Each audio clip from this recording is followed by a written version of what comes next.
Good. All right, man. Hey, I'm Lenny Schmidt. Welcome to Not Your Father's Show. And I'm Robert Robbins. Welcome. Look, he's over there. Today we're not in the same room. And you're okay, looking at different. Right. This is all right. We're playing with camera angles now. That's what we're doing. Hey, man, welcome to the show. This is a show where Robert and I talk about being a parent, all different aspects of it, raising kids in this generation with millennials, generation, all the letters, X, Y, Z, Z, R, all the letters. We talk about how it is raising kids now as opposed to when we were younger, different aspects, different lives, different backgrounds, blah, blah, blah, blah, blah, blah. Married, divorced, single. Yes. Getting divorced. Yeah, I'm divorced. And mixed. And mixed. Yeah, there's a lot of parents that are coming together, getting back into the dating field, and they bring with them stepkids and their own children. So it's a hodgepodge. Like the Brady Bunch. It's like the Brady Bunch. You know what? They pegged it from so long ago. The Brady Bunch family. Yeah, that wasn't even normal back then in the 70s. That family, they were considered freaks. But that happened. Here's the freaky thing, Lenny. Here's the freaky thing. There's no mention of either exes or any like custody stuff. That's it. Yeah, that's true. There was never. Well, did those exes die though? Didn't the former Brady's die? I think to clean it up, they had them like just knocked off or something. They had them knocked off. That's probably a safe way to do it. Let's just say they're not around anymore, and let's clean it up. And yeah, that's like the Happy Days. When Happy Days was first on, there was an older brother, Chuck. I don't know if you remember that, but the first season, there was a friend of mine, Mike Toomey, comedian out of Chicago, used to do a joke about it. He goes, "No one even talked about Chuck after the first season. They just kind of moved on and forgot about him." You're like, if someone came into the show, they'd be like, "Hey, what happened to Chuck?" And then Mr. Boz is like, "I think you should leave." Well, that's the story with so many things. When a character doesn't work really well, you just, look at soap operas. They kill them off, and then they bring back the twin, or they were in a coma. Or they come back as totally different people. Or they do, General Hospital did, one of the Quartermain kids was a baby, and then 6 months later, he's 22 years old. He's a 22-year-old kid. Then suddenly he's dating. Wow. Like, whoa, that's not Zach. What happened to him? What's he been eating? Supernatural, right? There was Lucifer's kid. Oh, was a baby, Lucifer's kid grew up. Yeah, and then within like a day, he's 22 years old. He's a big kid, right? Mm-hmm. And he was the son of the devil. So that's messed up. Son of the devil. All right, but we're talking about raising kids, family, parenting, all different aspects. How different it was then, how it is now, and how it is to raise kids. Right. Also, don't we have some sort of exclaimer that we don't get legally in trouble? What do? You do it every episode. What is it? Do it. Pretty much that this is for entertainment purposes. This is not any form of therapy or counseling. Yeah, that's good enough. So you can't sue us for anything. There you go. That's it. Okay, so we're covered. But we hope you enjoy the show. And, we're delaying ourselves for jumping right in. And we happen to be talking about time this time, Lenny. Oh, my gosh, that's right. The subject is time, and we're already way off. We're already way off. Yes. We're talking about time, the organization of time, and kids and their inability to keep track of time. Exactly. There's a few topics that we're going to keep bringing up because it keeps coming up in parenting, and we have to deal with it again and again until they get it right, and we can say, now you're on your own. So in this instance, let me ask, have you taught your girls about time? Well, I constantly try. You have to constantly keep teaching them because they don't understand time. Like they'll go, commonly Anna will go, we'll go shopping and we'll go to Costco and then we'll go to Ralph's and then we'll go to CVS and then we'll come home. And I'll go, we only have like an hour and a half. So I don't know if you realize we're not going to hit all those stores in an hour and a half. So she's just wrapping her head around what time limits she can hit and she can do. She's starting to understand them. Do you know what I mean? Because they just have no idea. Or like when she goes to work, she's always running late. Like I always, here's how way I can teach her. I go, if we leave by 10:10 in the morning, we can go to Starbucks on the way to work. That's our deal. Incentive. Yeah. Like a positive reward. Yes. Yeah, but if it's 10:20 and we left the other morning, she goes, are we going to Starbucks? I go, no, we're not. And she's like, well, why? I go, because we're never going to make it. We'll be late for work. We can't be late for work now. And she's all like, of course. But you got to, the only way for her to learn that is to go through the situation. The other option is to go into work late, and that wasn't an option. You know what I mean? Some things are not an option. Like being on time for work is something you got to do. Right. And then here's some of the problems that a lot of parents that come into the office, just because they've learned how to budget their time, they haven't taught their kids how to budget their time. For example, here's a metaphoric example of a woman that came in. She had twin boys, and they were regular twin boys, a lot of energy. And she's like, do they have ADD, ADHD? I'm like, no, they just have a lot of energy. They actually can concentrate. Well, why don't they clean their room?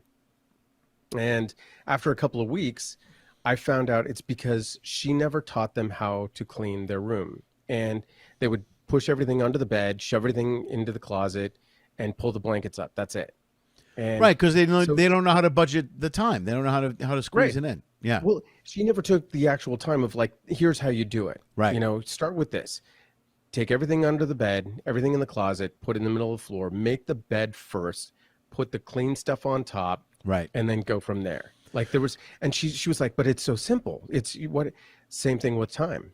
We've understood that it's going to take 45 minutes to get to someplace, or if we go into a store with parking and everything else, it's going to be like half an hour.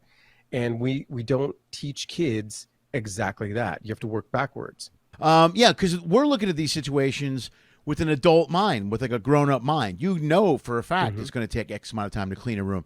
But unless you physically show a kid, like I did that with the chores, because the girls have a list of chores, and they put them off typically till Sunday night, and 7 o'clock rolls around, they go, okay, I'm going to do the chores now. And I'm like, you're never going to get all this done.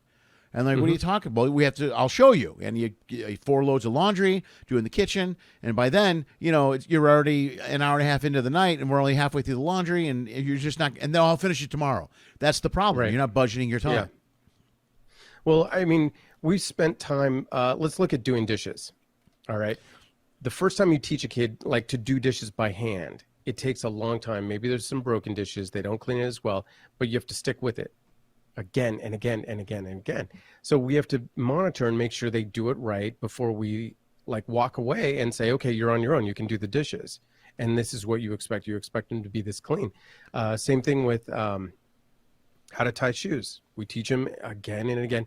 And it's easier to do it yourself. It's not even half the time. It's so much faster, but you have to teach your kids. Teach them to tie their shoes instead of getting the one with the rubber laces. You also teach them to apologize. Teaching them time is supremely important, because when you say, we got to go, we're late for school now that school's back in session, you have to say, you need to be ready by then, which means you have to wake up at this time. Right. Well, they also brush your teeth. Yeah. And they need to learn that skill just to be an adult. Too many parents have this thing where they don't teach their kids to do shit. They tell them to do stuff. You know what I mean? And you're looking at it again with an adult mind, and you're thinking, well, it's simple. I don't know why you're making it so difficult. Well, it's difficult, like you said, because you've never showed them how to do it. You've never showed them how to budget the time. So if you properly teach the kids how to do it, don't just assume a kid can figure something out because it's simple. It might be simple to you, but if they've never done it, it's alien to them. Absolutely. And here's the big win for you as parents. All right, ready for this? Yeah, I need a win. If you teach your kids how to budget time, at a young age, and you stick with them so they get it and understand it without stress, without anxiety of like, oh my gosh, I have to get it done by this time. If you just teach them how to budget their time when they're in high school, they won't become as much of a procrastinator as they are as teenagers. And I think the bigger payoff is that you can make them do stuff now around the house. Like if they budget their time and they have plenty of time to get stuff done, now you can just tell them to go clean the garage, and they'll do it because they know how, and they'll be able to figure out the time. See, now you don't have to clean the garage. It's a project. Yeah, it's a win-win. On how you keep your garage. It's a win-win-win-win. Yeah, see, if they do all the work. For me, it's a win for both of us. The goal is you want to teach your kids to do all the work, I think. That's the goal. Yes, we do. There you go. And then that way, and then we're getting into how they're like, you treat me like a slave and a servant, and it's like, no.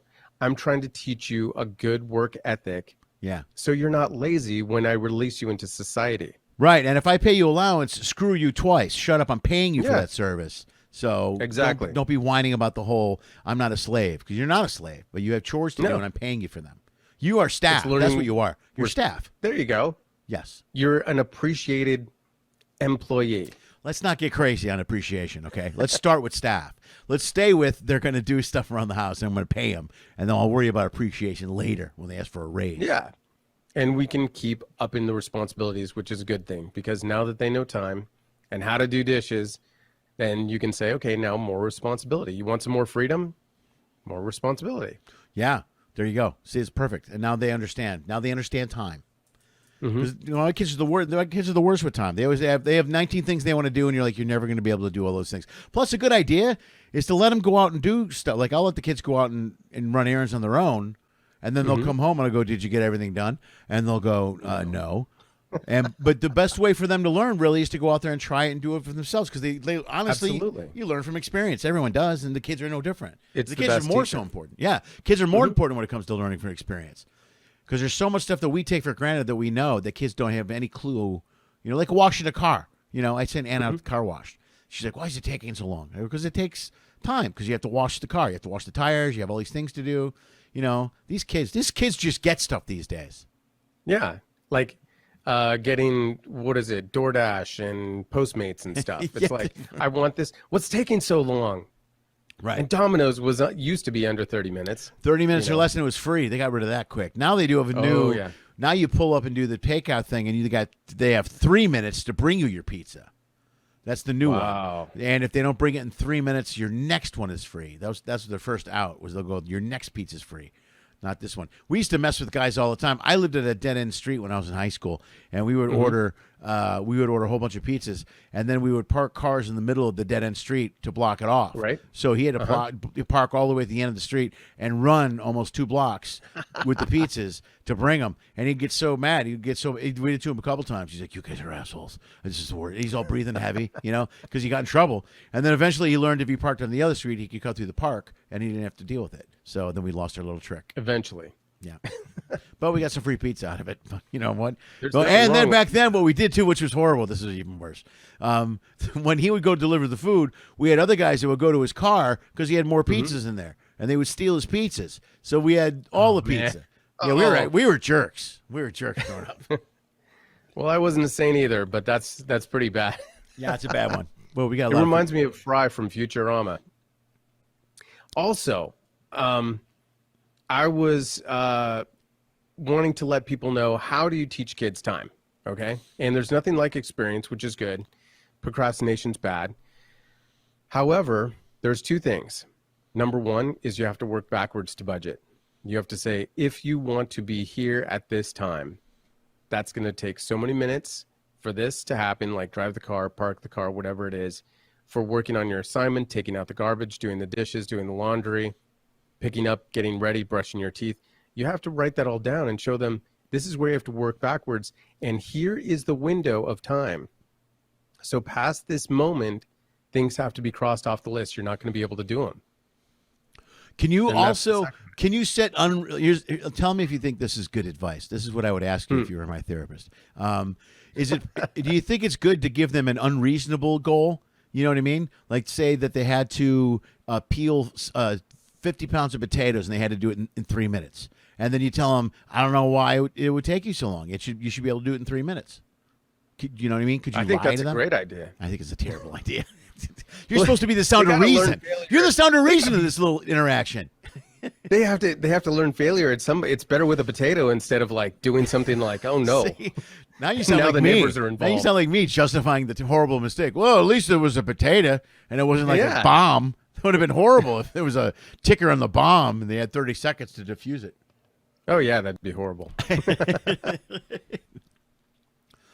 All Well, right. it's simple goals like for themselves. And the main goal in all of this is that you can count on them to be reliable and be able to step in and be on time for things and not make you late. So the frustration doesn't come out. And also the biggest thing, so they don't become procrastinators, because with procrastination, which is a whole nother episode, can lead to anxiety and then to depression. Wow, that's okay. That's heavy. I was just going to yell at him for being late. Depression. You can always do that too. No, I don't want to yell at him. Yeah, it's a correlation between the same 5 minutes where a guy says he's going to be home is the same 5 minutes when women say, yeah, I'm ready to go in 5 minutes. She's never ready.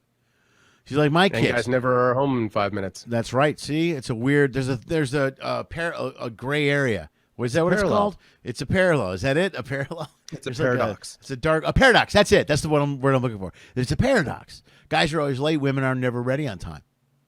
Yeah. Oh, but so help you if you're not ready by the time they're ready to walk out the door. Yeah, you got to be ready. Well, I'm always ready. That's never an issue for me. I always give them the early time, like with the kids. I do the thing. We got to leave by 6, and they're never ready till 6:45, and then we leave, and they're like, "I'm sorry, we're late." I go, "No, we're good. We didn't have to leave till 7. I lied to you." So I do that. But if you tell them that, then they're going to be like, oh, "Okay, he's just like, we don't actually have to be there till late No, till because 7." then then the next time we do it, I'm real iffy because I'll go, "We're leaving it. We got to leave at 6," and they go, "Does that mean 7?" I go, "I don't know. Does it?" And then they have to figure out on their own. Yeah, but that's a gamble that they're going to play, and they're going to be like, "I call your bluff." Yeah, but then they're wrong. Then all you got to do is be late for one movie. Then we show up and it's 25 minutes into the movie. That's a reward for them, though. So then they're going to be like, "Yeah, okay." To be late for the movie? Well, I mean, they're the ones that are looking forward to the movie, and the sacrifice means something to them. Right. But if you're doing something like, "Hey, I need you to come with me for something to run some errands or whatever it might be," they're not going to care if they're late. That's a good point. So I should always tie something in there that they want to do. Like, say, we're going to go to the store, we're going to go take out the trash, and then we're going to stop and have lunch with Lady Gaga. So if I threw all that into one sentence, and you got to exactly, and then I'll go. The Lady Gaga thing is very time sensitive. Lady Gaga. It's very time sensitive, Lady Gaga. So we can't be late for Lady Gaga. So then when we show up at the restaurant, she's not there. I'll just go, "Oh, well, we were late." There you go. That's a great way to You're do it. a problem solver. That's why you're such a good dad. I'm going to do that all the time then. That's perfect. They're going to hate that. Add it to the list. Yeah. Well, yeah, we'll add it to the list. All right, right on. All right, so go. No, I was going to wrap that up with you. So wrap it up. See, we're on the same wavelength. Questions, comments. Yeah, there we go. Yeah, you got questions, comments, criticisms, anything at all, please contact us at notyourfathershow@gmail.com. Also on any of our social media platforms, that's Instagram and Facebook, Not Your Father's Show. You can find out, you can reach out to each of us, Robert or Lenny, and we will talk about your problem on the show or answer your emails. There you go. We'll see you next week. See you next week.